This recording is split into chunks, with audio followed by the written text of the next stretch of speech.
Hey gang, Kevin here, Life22, and brief podcast for you this morning. I just wanted to touch base with y'all on what we discussed yesterday. I know I went on a little bit of a rant, but there was some.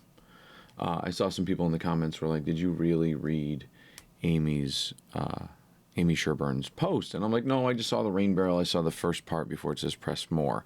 So, but I had the rough gist in my head, and I wanted to read it again to myself today, the whole thing in its entirety. So not again, but finish reading it. And I wasn't putting any blame on Amy, is what I was trying to get at. What I did was,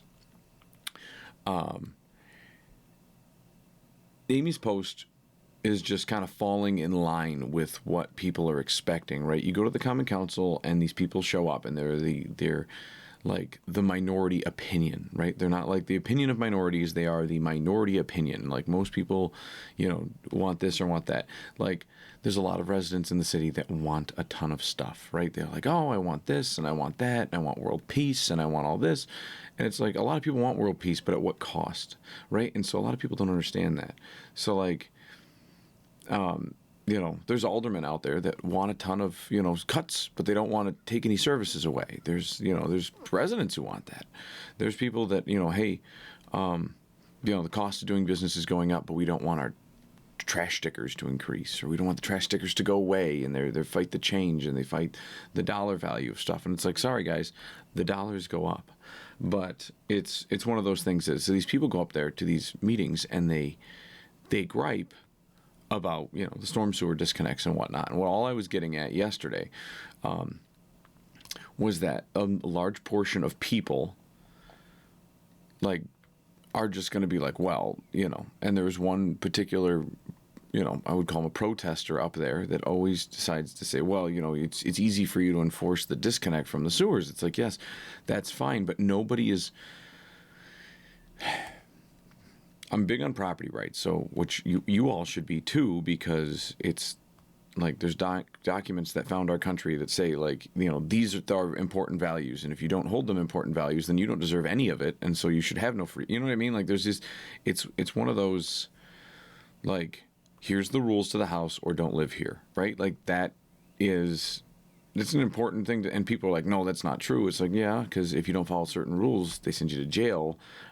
So yes, and now you're no longer, a resident of the house, right? Like they restrict your rights. They, like it is what it is. But what I was getting at was what happens with politicians, especially if you're just coming into it, like, oh, I'm going to take the side of this people because I have this coalition of people that'll back me up. And it's like, yeah, but you're only picking a minority position, which, so first off, that hurts your position running for candidacy. But secondly, like, you can't just say, hey, we have to disconnect our downspouts from the city disconnects willy-nilly. Well, they're homeowners, they have all this money. It's like, no, they're not the rich. Like a lot of homeowners in our society do not have tons of money. That's why houses are dilapidated. It's not that they just like, oh, I bought an extra house and I can't afford it and blah blah blah. It's like, no, they didn't just do that. They bought an extra house, but they bought their only house, and they've been living in it for 80 years trying to make ends meet. Maybe they didn't have a great job, and now all of a sudden they're on retirement and they're barely making ends meet. And so now all of a sudden you come in and they're like, nobody seems to realize this at the governmental level, like that's 90% of the people that you're forcing to disconnect from the storm sewer. So now they're either going to let their house be more dilapidated so that you don't find the Christ out of them, instead of sitting down and saying, okay, and people are going to be like, well, that's the mayor. Well, yes, the mayor's in charge of enforcement, but the Common Council is in charge of making the rules and delegating the money. So here becomes your issue: is it's like you want to start enforcing a rule that may still be on the books, the disconnect from the storm sewer or from the city sanitary with your gutters, but you're missing the point in that people need to. You need to have some sort of like a rollout program. Like they go around and they find people for sidewalks, but now they have a program. because seniors can't afford it. Homeowners don't want to deal with it. And it's one of those things. It's like, okay, well, I mean, in every other municipality, it is the city's responsibility. You want to create a public right-of-way, a path through my property. Guess what? You can maintain it. You can put it in.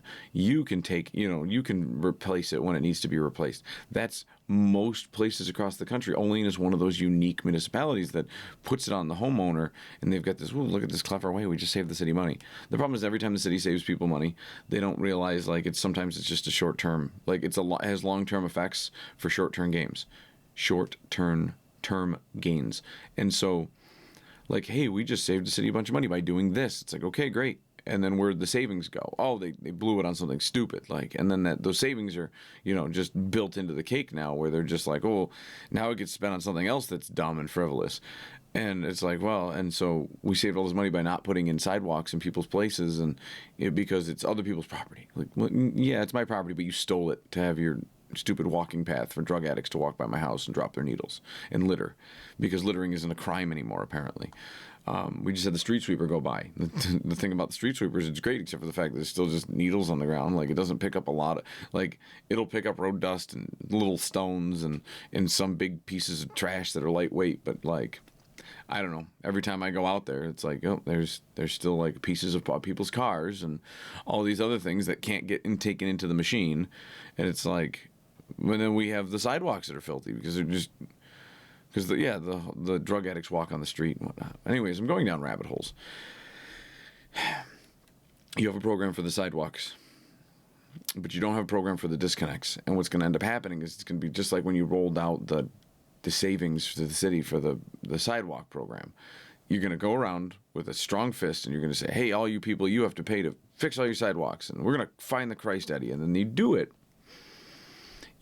And then what happens is everybody turns around and they're like, well, the seniors can't afford it, and then they roll back the policy a little bit. They keep the enforcement there, but they offer like a 50% rebate.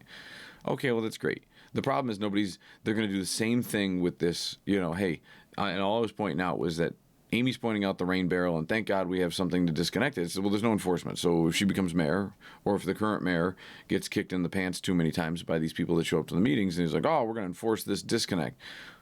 It's political suicide, because you're going to make people hate you because there's this law in the books, you didn't enforce it, it seems like no warning, because the general public doesn't really like watch a lot of these things.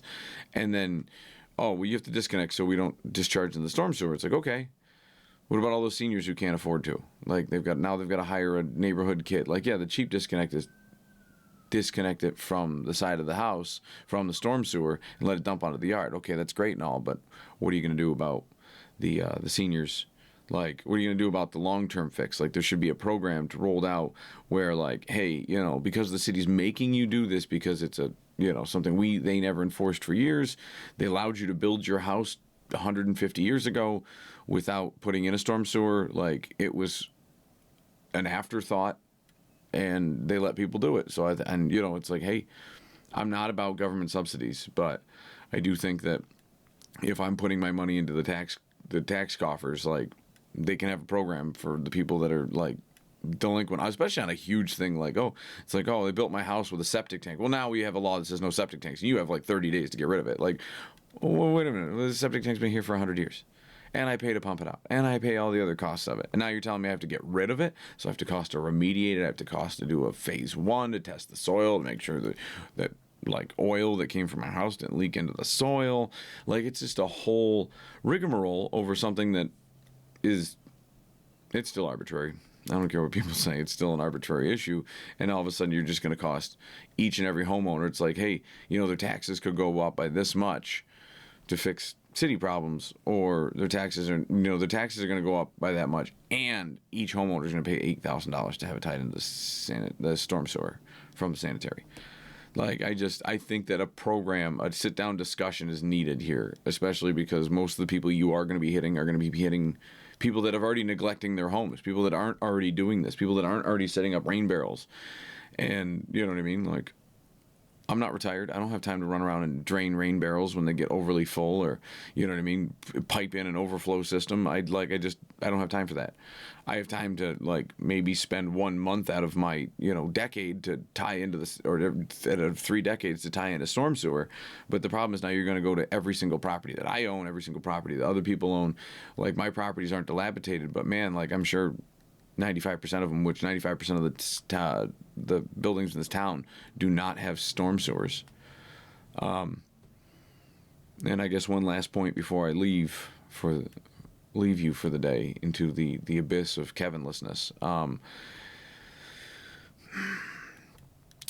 Most of the buildings on North Union Street had storm sewers, and doing work on North Union Street for a lot of different clients, they all had storm sewers that were very expensive, that were new for their age, and they were expensive to put in. They're all 6-inch lines going into the building next to their 6-inch sanitary sewers, opposite sides of the building. And that was like a commonplace for almost all these buildings, was to have a storm sewer. Well, City did North Union Street, and the drain basins were too shallow.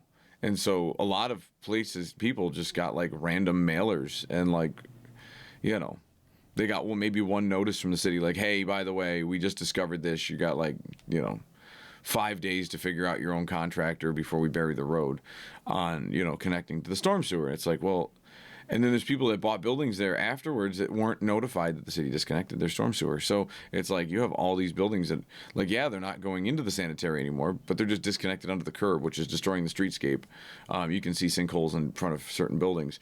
And it's one of those, like, I mean, if you want to take a valiant effort, then they should also set up a program to go back and indemnify people for property that they damaged, property that they screwed up.